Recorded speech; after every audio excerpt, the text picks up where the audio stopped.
Hello বন্ধুরা, আমি বর্ণা। তো আজকে দুপুরে কি কি রান্না করেছি তারই একটা ছোট্ট মিনি ব্লগ নিয়ে তোমাদের সামনে আজকে হাজির হয়েছি।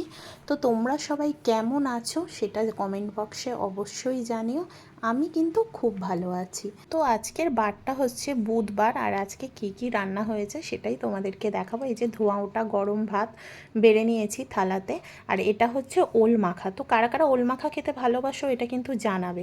হ্যাঁ, আর এতে সর্ষে, কাঁচা লঙ্কা আর লেবুর রস দিয়ে এই ওলটা মাখানো হয়েছে। এটা খেতে দারুণ লাগে আমার। আর এই যে গোল গোল করে কাঁকরোল ভাজা হয়েছে, গোল গোল করে কেটে ভেজেছি।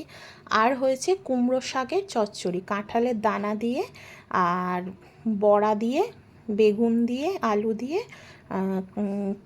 এর চচ্চড়ি হয়েছে, শাকের চচ্চড়ি হয়েছে। আর আজকে দুটো জিনিস রান্না হয়েছে, ডিমও রান্না হয়েছে, মাছও রান্না হয়েছে। কেননা আজকে মাছ ছিল কম, আর ওই জন্য বড়ি দিয়ে আর আলু দিয়ে মাছের ঝাল হয়েছে। আর হয়েছে ডিমের তরকারি, কটা ডিম সেদ্ধ করা আছে, আবার কটা ডিম একটা ডিম ভাজা আছে, দিয়ে ডিমের তরকারি হয়েছে। ও আর একটা জিনিস তো দেখাতে ভুলেই গেছিলাম, তো লাস্টেই দেখিয়ে দিই। এই যে ডাল, আমড়া দিয়ে ডাল হয়েছে টকের। তো চলো এবার আমরা খেতে বসে যাই। তো টাটা, বাই বাই। আবার একটা অন্য কোনো ব্লগে তোমাদের সঙ্গে আবার দেখা হবে।